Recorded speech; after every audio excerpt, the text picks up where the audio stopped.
Welcome to the Bar Hacks Podcast. Expert tips and strategies to help you navigate your bar, restaurant, or hospitality business towards sustainable success.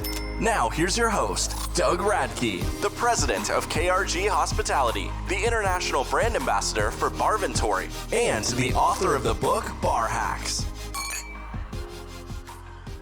Welcome to the next episode of the Bar Hacks Podcast. My name is Doug Radke, and today we have a guest who has been referred to as Canada's marketing superstar by the Oprah Winfrey Network, and someone who regularly shares his thoughts on topics such as boycotting of brands, customer service within the airline and hospitality industry, and on companies such as Facebook and Starbucks on numerous television and radio shows. My guest, Marc Gordon, will go over today how you as a bar or restaurant operator can improve your guest experience strategies in a post-pandemic landscape. Marc is an award-winning keynote speaker, is the only speaker in his field to actually have keynoted the World Management Forum in Tehran, Iran, and is an internationally recognized thought leader in the field of customer experiences with over 25 years of marketing and sales experience in a number of diverse industries. While I haven't seen Marc speak live myself, we've only met for coffee a couple of times, I have seen clips, and I can tell you that he brings a level of energy into a room like I have never seen before. I'm excited to have him on the podcast today. Marc, welcome to the show. Thank you. No problem. I'm excited to have you on. I think you bring a unique, innovative approach to customer experiences, to marketing, to sales, in summary, just making them more effective. And, while you don't maybe specialize in just bars and restaurants, obviously you have experience in that field among, others, including the airline industry, tourism, hospitality. I think it is really a timely, discussion about how brands in this industry can, regain their focus on the elements of guest experiences. But before we get into that, I'd really love to hear, and I'm sure that the listeners are going to love to hear your journey and how you became a customer experience expert.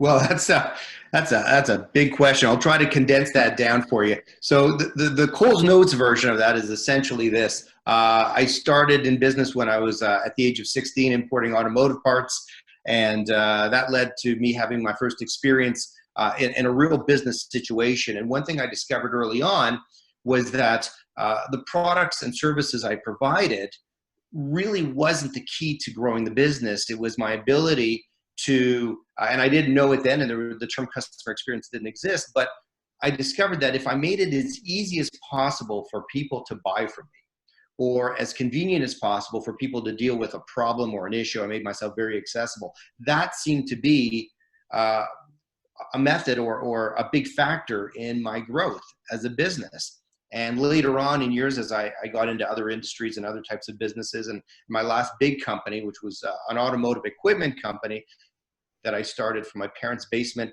in 1994, and I sold in 2003, that entire company was really based on what is now known as customer experiences, because again, the products that I provided were no better or worse than anybody else's.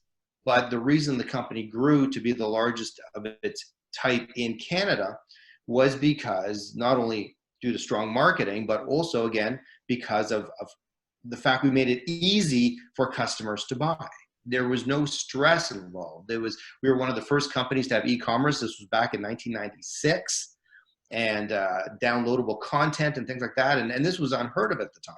So it was really easy for customers to be able to interact with us on their terms, not on our terms. And that's what we found was crucial, is we really paid a lot of attention to what they were looking for in terms of convenience, accessibility, service, and we matched their needs. That was essentially it. And even today, in my marketing agency, which I have now, it's the same idea. I sort of match whatever their needs are.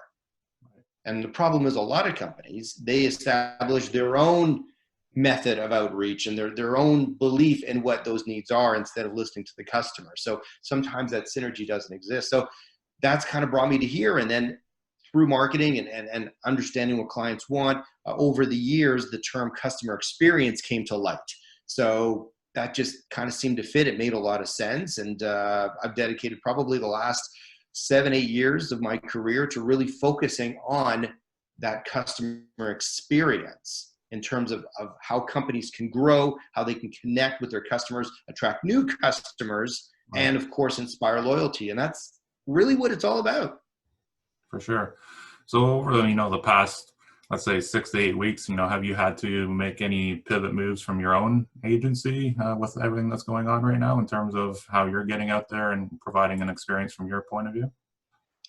Yeah, you know what? In a matter of speaking, I have now. The fact that I do mostly consulting now, I usually don't meet too many of my clients face to face. I have clients all over North America, but even the local ones, obviously, I'm not seeing. So I've had to be more accessible by phone, by email, texting, whatever. Again, whatever the customer wants. I've had customers reach out to me through WhatsApp, which is a platform I typically don't use that often, but again, I have to work in a way that's comfortable for them, more so than what's comfortable to me. Also, I've had to do more outreach. So I've had to call clients and say, is everything okay? Do you need anything? Is there some challenges that you're facing? Or I could, sometimes see things that are coming down the road that they might not see. So Right. I was reaching out to a lot of my clients who own restaurants.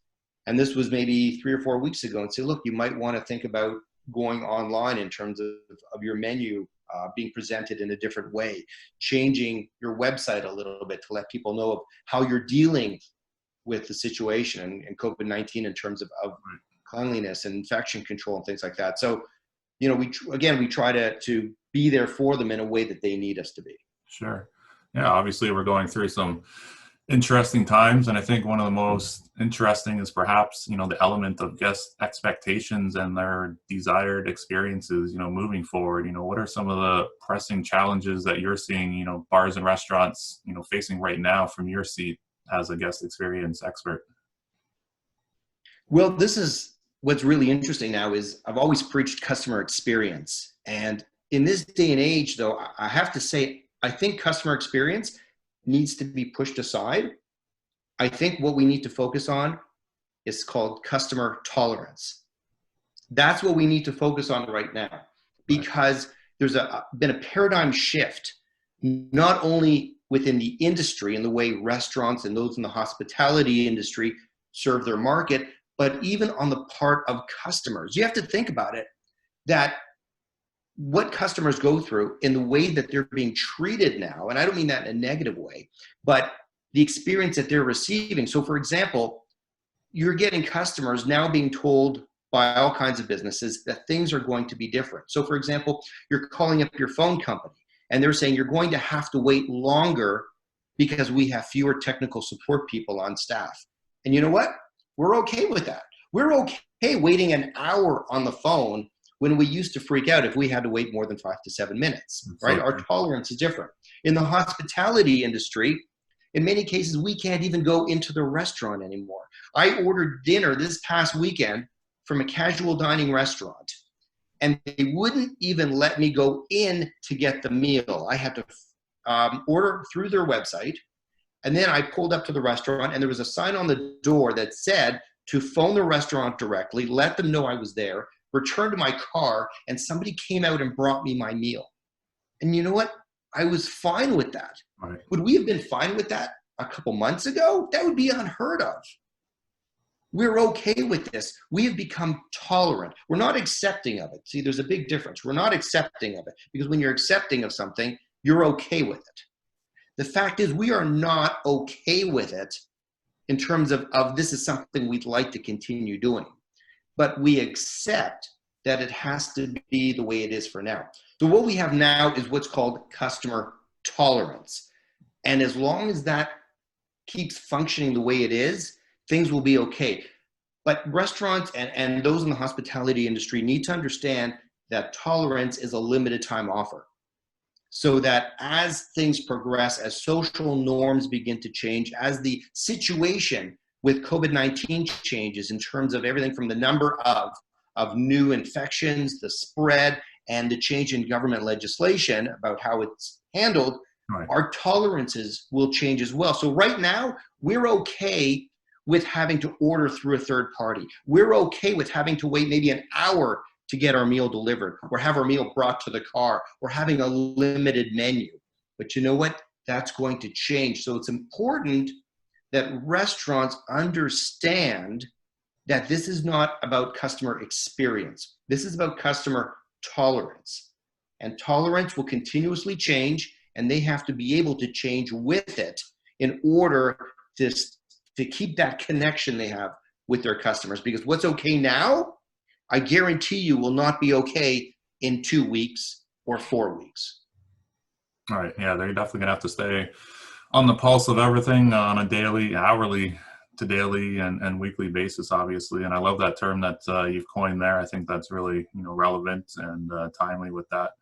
So how can brands like right now just further stay relevant and just top of mind? Like how can we maybe break that down into two perspectives? Maybe the first being if they're currently just closed. Obviously, there's some properties out there that are fully closed right now and not operating, like fine dining, buffets and, other restaurant and bar properties. What could they do now, to stay relevant? Well, if they're closed, obviously there's not a lot they can do face to face, but there are a lot of things they can do outside of that zone of being in direct connection with their customers. A lot of what they can do online. So for example, they can use social media. Ideally, and this is an interesting story I want to share with you. Sure. Email is absolutely crucial during this time. The problem I've seen is that so many bars and restaurants do not have email addresses of those who visited their local establishment. Instead, over the last couple years or few years, whatever it's been for them, they have focused on getting followers and connections through Facebook or through Twitter or Instagram. Well, here's the problem. Facebook and Instagram and Twitter and all of these, when you share something about your establishment, you're getting lost in the feed. You're competing against any number of other people that your customers are following. And guess what? Chances are you're going to fall pretty low, especially in Facebook, where organic reach is now less than 1%. I approached a restaurant. This was, probably a couple years ago now. Fine dining restaurant, steakhouse out in Mississauga. And I approached the owner and I said, here's what you want to do. You got to do something really cool, really special. The sales were kind of flat. He said, what can you do to help me? I said, here's what you do. You create something called, renamed a Managers Club. So he called it the Manager. And what happened was once a month, he would create a special night by invitation only. And there'd be a special set menu. They would bring in a guest speaker, usually like a sommelier, or they bring in a butcher to explain different cuts of beef, or they bring in a pastry chef to talk about how these things are made and people could see and touch, and it was a wonderful experience. Right. To join this club, you had to give your email, and he had a big thing on his website, about information about this, and it was by invitation only. And of course, he would do it on a quiet night, like a Tuesday night, and he would send out the emails. And let me tell you, the demand for this was unbelievable. He'd send out the emails to 1,000 people in the span of a couple months. He has that list now. So now that he's had to close, he's decided to evolve, and he's only doing pickup now. But guess what? He's able to reach in excess of 5,000 customers directly. He's emailing them specials. He's emailing them menus. He's emailing them notice about how they're handling food and safety precautions and everything else right to their inbox, where everybody else is having to post things to social media, to Facebook, and they're wondering why they're not getting that reaction. Right. So there's a lesson here. And the first one is, if you've got email, use it. If you don't have email, well, you better start finding a way to get people to give you their email addresses, because when we start opening again, if you're not front and center in people's minds, they'll have forgotten about you. They won't know why to come to your restaurant or your bar. And I guarantee you, posting pictures is not going to cut it. So obviously, this is, hindsight is 2020, and it's great that I'm sharing this information with you now. But you know what? For those restaurants that have not taken advantage of email and the strength of it, I want to share with you some ideas. So some things that they can do if they said, you know what, I don't have any emails. I've had restaurant owners tell me, I have texts, I have cell phone numbers of my top customers. Not going to cut it. You can't be texting a few hundred people. it's not good. It's not going to work. So here's some ideas that restaurants can start doing right now. So the first off is to get involved in the community. There are so many restaurants now that are setting aside time to help the local community, whether it be cook meals for frontline workers or deliver meals to frontline workers, or to look at charity groups and team up with them, whether it's groups like Second Harvest or other groups who help bring food to the industry. I mean, this is your industry, right? Food. So why not reach out there into the community? People will know you. The press will cover you. You'll get notice of these things. If a restaurant owner steps up and says, we're closed to the public, but we're still there to help frontline workers, do you know the kind of press you'd get? And do you know how people would feel about you doing that? It'd be amazing. Another thing they can do is, again, back to social media, a great thing they can do is use YouTube videos. And they do this. Show the world how you make some of the dishes that you're famous for. Even so far as sharing a recipe. And those restaurant owners who said, I don't give up my recipes. They're proprietary. I don't want to give away all your recipes. And people will still come. Because they might take that recipe. Chances are they're not going to make your dish anyway. But even if they do, it's not going to taste as good as the way you make it. But it'll remind them how good you make it. All right. And you look at any retailer, whether it be Tim Hortons or Swiss Chalet, who have made their products available, like their sauces or their coffees or whatever it is, available to the public. So you can make Swiss Chalet chicken at home. Guess what? People are still going to Swiss Chalet. Nobody's saying, I don't need to go to Swiss Chalet. I'll just go to the store and buy their sauce and make it myself. People aren't doing that. Right. So if a restaurant, known for a famous barbecue sauce or a famous way that they cook a specific type of beef or steak or whatever it is, can you imagine if they did a YouTube video actually showing how they do these things? That would be fantastic. People would watch that. Or you show about, how to make pastries a certain way, or advice on wine. If you're a bar, great, fantastic. If you are a bar, put together a series of videos on some of your most popular drinks. Start giving little mini courses in mixology. People are going to eat that stuff up. And then, of course, what you do is you direct them to your website where they can download additional information, where maybe you'll put the recipes out in writing and people can download these recipes. All they have to do is give you their email address, and there you go, you're getting it. So now when you open, what have you got? You've got this beautiful list of emails, and you can start doing outreach and let them know you're open. You can have party nights, you can have special events, you can have all kinds of stuff. And then lastly, one other thing that they can do, and this is going a little bit old school, since your restaurant is closed or your bar is closed, you wrap it. I mean, if you've ever seen a car driving by and the car is wrapped, wrap your building. Wrap the entire building to make it look something really cool, like a gift that's about to be opened, or a giant graphic of a clock or a calendar with a countdown on it, or some really cool graphic that just grabs attention. People are driving by, and instead of seeing a building, what they're seeing is some giant graphic of a clock or a calendar, or it's something really funny, like a Jack in the Box or something really unbelievable. And you say, we're getting ready. We're getting ready to see you soon, or we're excited about having you back. And just draw that attention. And I guarantee you, a great tool in this is the press. The press are looking for interesting things because there's nothing else to talk about. There's no sports. There's nothing else to talk about. All they're talking about is COVID-19, and they're looking for some funny stories. They're looking for things that are interesting outside of the bad news we're all hearing. So if you as a restaurant or a bar can kind of make your place really visually interesting, where people are driving by and they can't help but to turn their head to see what is going on in that building, the coverage you'll get will be unbelievable. And you know what? It's not that expensive. That's the thing too. To do some of these things, it's, the YouTube stuff, the cost is zero. Right. To get set up with email, you can use MailChimp. The cost is zero. To wrap your building, maybe look at a couple $1,000. But you know what? The return on that, a couple $1,000, what is that? That's less than one night. For sure. So there's a lot of things businesses can do to stay front and center and stay in people's minds.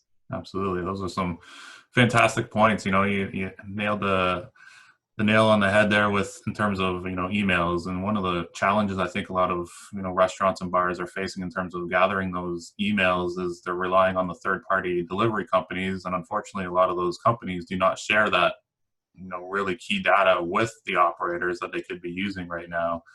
So that's definitely one of the downfalls of using those third-party delivery apps. And I really think that a lot of brands need to have more of a direct to consumer approach, so they can get that information, they can have that solid communication channel between the guest and the restaurant, instead of relying on that third party as well, right? And further to your other point in terms of the cocktails, we absolutely love that idea as well. Showing them on video, and also putting together, one thing that we are recommending is actually putting together cocktail kits, so they can be have all the mixes and the syrups, and then sent to the customer. And then there could be a link to a video within that kit, and they can watch that video and learn how to put that cocktail together with all of the ingredients right in front of them, right from the restaurant or the bar. So that's a fantastic idea. In fact, I'd go one step further, and I'd include even the hardware. I'd include the cups. If the restaurant really wants to go to town, right, brand the stuff. So include the shakers, include some shot glasses, or what do you call the short glasses? Totally forgot the name of them. The short tumblers. Glasses? The tumblers. There we go.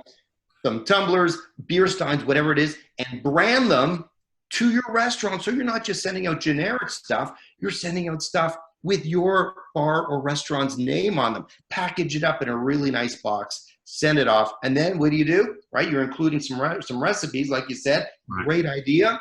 You say, you know what? You like these recipes? Download 20 more, or have 20 more of them delivered to your inbox.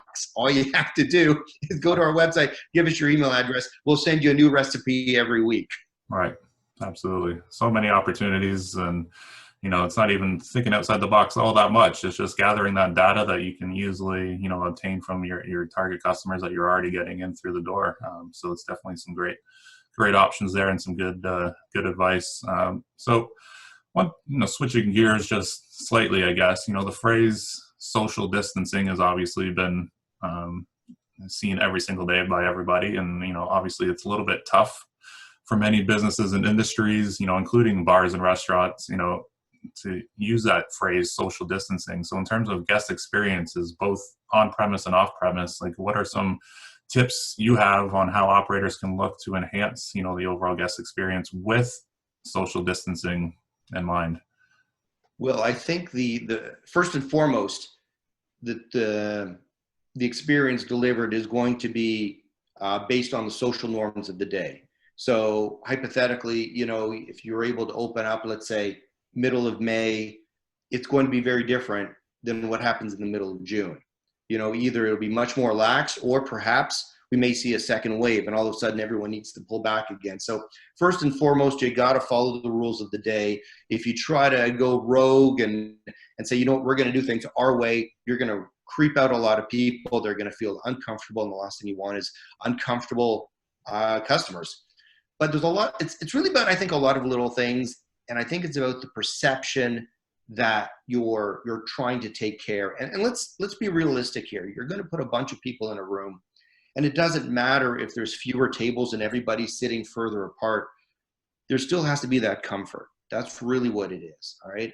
If people are that concerned about what's going on, or about getting sick or getting infected, whatever, they're not going to come anyway. You're not going to change people's minds. What I think the goal of any restaurant or bar should be at this point is to create a welcoming environment, and just say to people, look, you know what? You've been in the house for a long time. You want to get out. You want to hang with friends. You want to hang with family. You want a change of scenery. We're welcoming you. And here's what we're doing to create an environment that's as safe as possible. And then at that point, let the customer decide if that is to a level that they're comfortable with. Because there are going to be people who, you see it in parks now, there's already people who are saying, to heck with all this, and they're congregating. Now, right now, it's in theory illegal, right, but you're already seeing people who are eager to do this. You're going to get those early adopters who are going to be standing at your door the minute you say that you're open. And then you're going to get those other groups, the laggers, who are going to say, you know what, I don't want to do this yet. I want to wait. So really, it's about you as a business, as a restaurant, saying this is what we can do. And for every restaurant, by the way, that'll be different. Every restaurant on bar is going to have different abilities and different skill sets and different resources that they can apply to be welcoming, to offer that level of comfort, depending on whether they're fine dining, casual, quick serve, or just a bar. So I want everyone to know that there's no bar. I mean, obviously there's going to be a bar in terms of government legislation, right, but there's no bar in terms of what your customers expect. You're going to get some that are cool with whatever you do, and other ones that are really going to be uncomfortable. So you know what, just do what works for you. So some easy and quick things they can do. So for example, they can have signage. They can have signage within their restaurant, letting people know about new policies they have with regards to how food is prepared or how it's handled. They can go one step further and start using disposable cutlery. Now, I'm not talking about that really cheap, crappy plastic stuff, but there is higher end disposable cutlery that, you know, it works. It's not like you're cutting through a steak and the fork and the knife break in half. There's some really good stuff out there they may want to look into. You could limit table time for customer seatings. And I'm sure at this point, people would understand if you said, you know, please, if you can limit it to 1 hour, we're only able to get half as number of people in here. So, you know, instead of hanging out for 3 hours, please try to keep it to 1 hour. I think people would be okay with that. It comes down to customer tolerance. Okay. And then one of my big pet peeves, and I'm sure yours as well, Doug, the bathrooms. Yes. Make sure those bathrooms are clean. Make sure there's hand sanitizer in them in addition to soap, and make sure the sinks are clean. Make sure that bathroom is spotless. Put hand sanitizer out by the door. Even if nobody's using it, it's there if they want it. And again, it's all part of that comfort level that you're trying to create for your customers. Yeah, I think brands need to make sure they're installing, motion sensor, sinks and everything else as well, right? Everything as much contactless as possible. If you didn't have that in place, make that investment moving forward. That's a great idea. Yes, absolutely. Motion sensitive for sure, Steph. Yep. For sure. So, one thing I always like to bring up when discussing experiences is also staff experiences. We always put the emphasis on the guest, and perhaps, rightfully so, but we often overlook staff experiences. And maybe this is a little bit of a different angle for you as well, but do you have any thoughts on how brands can enhance, the overall staff experience as well right now, and then also, moving forward post-pandemic? Well, at this point, I think it's really about making the staff feel comfortable, all right? Because comfortable staff are better staff. And if they feel comfortable about how they're doing their jobs, they'll better serve the customer. So for example, if you say to your staff, look, we're going to make gloves and masks available to all of you. If you want to use them, great. If you don't, that's fine. Then let them make the choice. You might get some staff who don't and some staff who do. But, again, depending on social norms and how things evolve, staff with masks, customers might get turned off of that. Right. Maybe they won't get turned off of it in 2 or 3 weeks, but in a month, they might get a little creeped out by it. But you know what? You have to understand, if you get a staff member who's really, concerned about this, or maybe, health-wise, they're a little bit compromised, they have an autoimmune issue, and for them, they're saying, you know what? I just want to keep the mask on for the time being. Let them. All right? You have to be really flexible with your staff with what's going on. Another thing is to make staff feel safe about how they interact with customers. So create some policies in terms of contact or distancing or things like that. Again, you don't want staff being nervous coming to work, but you got to balance that with, you also don't want to make customers feel uncomfortable. And another thing they can do if you have staff who are uncomfortable in certain situations is you can redeploy them. So move people from the front line into the kitchen or vice versa. And one great thing about this, a lot of restaurants, they look down on redeployment. Once you're a server, you're a server. Once you're a bartender, you're a bartender. It's amazing, and I've seen this in so many industries, how well employees rise in terms of skill level and passion and really a true emotional connection to the company when they're exposed to new jobs and they develop these new skills. It makes them better employees. So you take that person from the kitchen and make them a server, or vice versa. When they go back I guarantee you they'll be better servers or they'll be better cooks. They'll get an appreciation of what their other colleagues and their other teammates are doing. It'll just create a much healthier environment, healthier both emotionally and health-wise as well. So it's something definitely to look at. And then the last big thing, of course, is listening. All right? A lot of managers just, they're great at managing, but maybe not so great at listening. Just listen to your employees. All right? If you have somebody who says, I'm really nervous about working here again, and this and that, and whatever concerns they have, try to work with them. Maybe say, okay, you know what? We're not going to book you on a Saturday night when it's our busiest. Instead, we'll book you Monday, Tuesday, Wednesday. You won't make as much. The tips won't be as good, but you'll still have a job. And the person might say, you know what? I appreciate that. And then when things settle down, I don't mind being moved back to a busier night or a busier day. It's really all about listening. We're in unusual times right now. And it's important, I think, for management to listen to not only customers, but also to listen to employees. Because at the end of the day, if you don't have employees that are on board, if you don't have employees that are really supporting what you're trying to do and what you're trying to create, everything stops there. Absolutely. That's some fantastic advice. Before we wrap up, Marc, we've all been stuck inside, supporting, restaurants and bars via takeout as much as we probably can. But what are one or two restaurants or bars in your area that you can't wait to get back to visit to again, and dine inside or on their patio? Wow. Well, that's a great question. I'd have to say, being a Thornhill resident living just north of Toronto, for me, at the top of my list would be the Octagon Steakhouse. It's one of those old school steakhouses with the plush carpeting and the oak and the fireplace and everything else. Incredible rib steak, just great service. One of those nice places you can just go and relax. With regards to a bar, for sure, I'd have to say Cost at the top of the Bisha Hotel downtown on, I think, Blue Jay Way. Fantastic atmosphere, two great bars, one upstairs at Costa and one downstairs at the Bisha Hotel.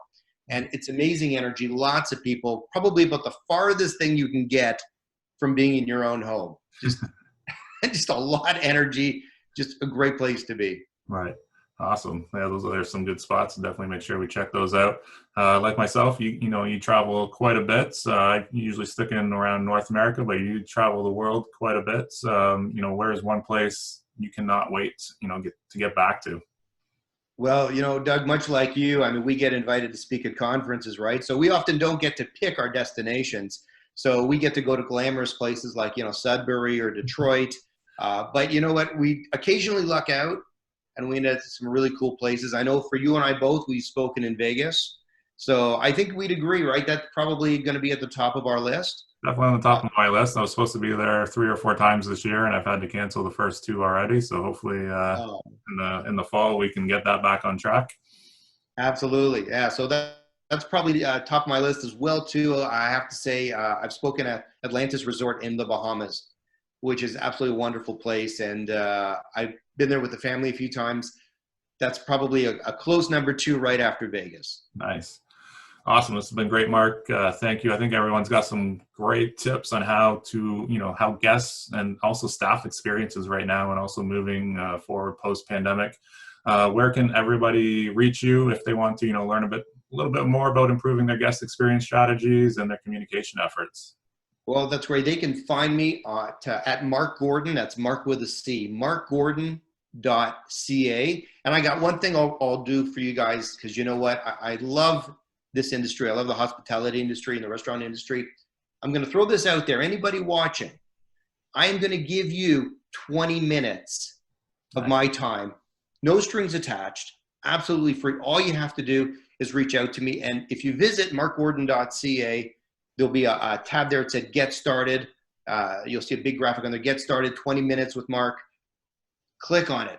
Book a time to speak with me. And you know what? I'm going to expand on some of the ideas that I'm sharing here and kind of find out the challenges you're facing as a restaurant or bar owner and see if I can give you something that you can work with that's unique to your situation.